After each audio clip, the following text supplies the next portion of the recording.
අයිබෝවන් අද අපි කතා කරන්නේ MCB හඳුනා ගැනීම. MCB හඳුනා ගැනීම කියන අද ඔයාලට තියෙන තාක්ෂණික විෂය හදාරන දරුවන්ට ලොකු ගැටලුවක් වෙලා තියෙනවා. MCB කලබල අපිට හොයාගන්න ගියාම කලබල වෙනවා මේකත් හොයාගන්න. එතකොට අපිට අදාළ පරිපථයට යොදා ගන්න MCB එක කුමක්ද කියලා හඳුනා ගන්න පහසු ක්‍රමයක් තමයි මම කියලා දෙන්නේ. සරල ක්‍රමයක්. එතකොට ඔයාලට මේ MCB එක ගන්නකොට ඔයාගේ පරිපථය අනුව වෙනස් වෙනවා.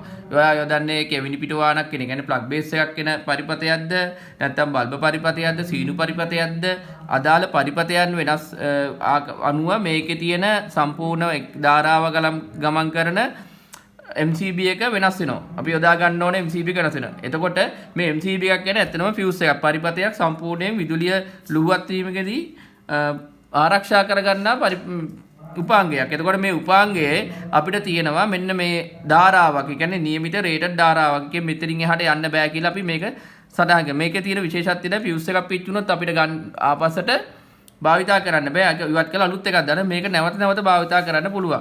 එතකොට මෙතන වර්ග කීපයක් අපි පෙන්නලා තියෙනවා. මෙන්න මේ වර්ග වලින් ඔයාලට පේන්න තියෙනවා 2 6 එයාගේ මේකේ කොටස් පහක් මම MCB පහක් භාවිතා කරලා පෙන්නලා තිනවා. ඔයාලට මේකේ ධාරාවක් හඳුනා ගැනීමේදී මේ ඔයාලට පේන මේ හැම එකම C කියලා සටහන් කරලා අංකයක් දීලා තිනවා. මේ C කියන සටහන් කරලා අංකයක් දීලා තියෙන එකෙන් අපිට පේනවා මේ C2 C6 C16 C20 C32 අපි දැන් ඔයාලා භාවිතා කරන්නේ බල්බ පරිපථයක් නම් ඒ බල්බ පරිපථයට යන්නේ අපිට 1 mm වයර් එකක් නම් ඒ වයර් එකට අනුව ඔයාලට යන්නේ අඩු ධාරාවක්. අඩු ධාරාවක් කියන්නේ සාමාන්‍ය ඇම්පියර් 5ට වඩා අඩු ධාරාවක්. ඒ වගේ පරිපථයක් තියෙනකොට අපි භාවිතා කරගන්නවා මෙන්න මේ 6C කියන MCB එක. එතකොට මෙතන තියෙනවාට මේ 2C භාවිතා කරන්න පුළුවන්. මේ 2C කියන එක අපි භාවිතා කරන්නේ 3 phase. ඒ කියන්නේ තෙකලා විදුලි සැපයුම් වලදී භාවිතා කරන පරිපථ වලදී ආරක්ෂක උපාංග එකේ තියෙනවා එක යොදා ගන්න උපකරණ.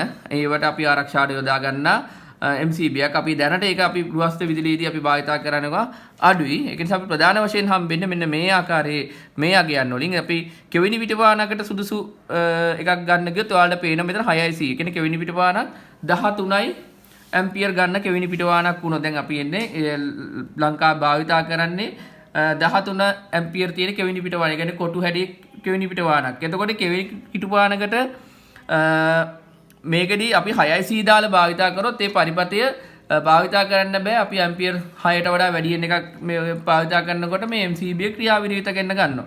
අපිට ඒතකොට ඒක සුදුසුම ආසන්නතම උපරිම ධාරාවට ආසන්නත. ඒ කියන්නේ අපි 13ට ආසන්නම අගය තියෙන්නේ 16. අපි ඒක විදිහට මෙන්න බලලා මේ වගේ 16යි C තියෙනවා නම් ඒක අපි භාවිතා කරන්න ගන්න ඕන.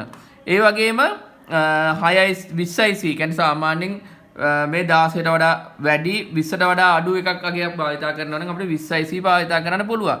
එතකොට රින් සර්කිට් වලට තියෙනවා මුදු පරිපථ. මුදු පරිපථයක් අපි පාවිච්චි කරනවා නම් හදනවා නම් අපි මුදු පරිපථයකට සාමාන්‍යයෙන් 32 කියන C32 කියන MCB එක අපි භාවිතා කරන්න ඕන. එතකොට ඔයාලට මම හිතනවා මේක යම්සි ඔය ගැටලු අවස්ථාවේදී ඒකෙදී අපිට මේක භාවිතා කිරීමේදී ඉතාමත් සොයා ගන්න හරි පහසුයි. නැත්තම් මේක අපි 16 අවශ්‍යතන්ට දානවා 6 එහෙම නැත්නම් 10. දැන් මෙතන 10 එකක් නැහැ. එතකොට අපි කියමුකෝ ඇම්පියර් 8ක 7ක විතර යන පරිපථයක් කියලා එහෙම සටහන් කරලා තිබුත් අනිවාර්යයෙන්ම ඒකට 10 එකක් යෙදීම යෙදුව කියලා වරදින්නේ නැහැ. 16ත් ඒක 10 නැති වුණොත් අපිට 16 දාන්න පුළුවන්. ඒ වගේ මෙන්න මේ තියෙන පරිපථ වලට අපි යොදා ගන්න MCB යොදා ගැනීමේදී ඔබ ඉතාමත්ම සැලකිලිමත් වෙන්න. මෙන්න මේ C අගයෙන් සටහන් වෙලා තියෙන අගය. ඒ කියන්නේ මේ C කියන්නේ අපිට දෙන ඇම්පියර් C අකුරු ඉස්සරහින් යම්කිසි අගයක් තියලා තියෙන මෙතන 32 තියෙන මේකේ 20 තියෙන. දැන් ඔයාලට පැහැදිලිව පේන මේකේ 16. ඒ කියන්නේ ඒ ඇම්පියර් ගණන් තමයි තියෙන්නේ. මේක ඔරොත්තු දෙන මේක හරහා ගමන් කරන උපරිම ධාරාව තමයි තියෙන්නේ. කියන්නේ මේ විදිහට අපිට ඔන් කරලා තියලා මේක හරහා ඇම්පියර් 16කට වඩා වැඩි ධාරාවක් ගියොත් මේ විදිහට අපිට මේකේ මේ තියෙන ස්විච් එක පහළට වැටෙන ස්වයංක්‍රීයව අපිට අයිත් නැවතත් මේක ඉලට දාන්න පුළුවන්. ඒ කියන්නේ මේ පරිපථ ආරක්ෂාවට යොදා ගන්න උපකරණයක් තමයි MCB කියන්නේ මිනි සර්කිට් බ්‍රේකර්ස්. ඒ කියන්නේ මේක අපිට විදුලිය ලුහුවත් වීමක් වුණොත් ෂෝට් වීමක් වුණොත් මේක පරිපථය ආරක්ෂා කරන්න තමයි මේ විදිහටම අපි භාවිතා කරමු. මම හිතන්නේ ඔබට ගැටලු තියෙනම් කමෙන්ට් සෙක්ෂන් එකෙන් දාන්න පුළුවන්. මං හිතනවා මේක සරලව ඔබට හඳුනා ගැනීමේ පහසු වෙන්න ඔබගේ වැඩ කටයුතු ටික ඉක්මනින් කරගන්න මේක තෝරා ගන්න හැකියාවක් මේ තොරතුරු වලින් ඇති වෙයි කියලා හිතනවා. බොහොම ස්තුතියි.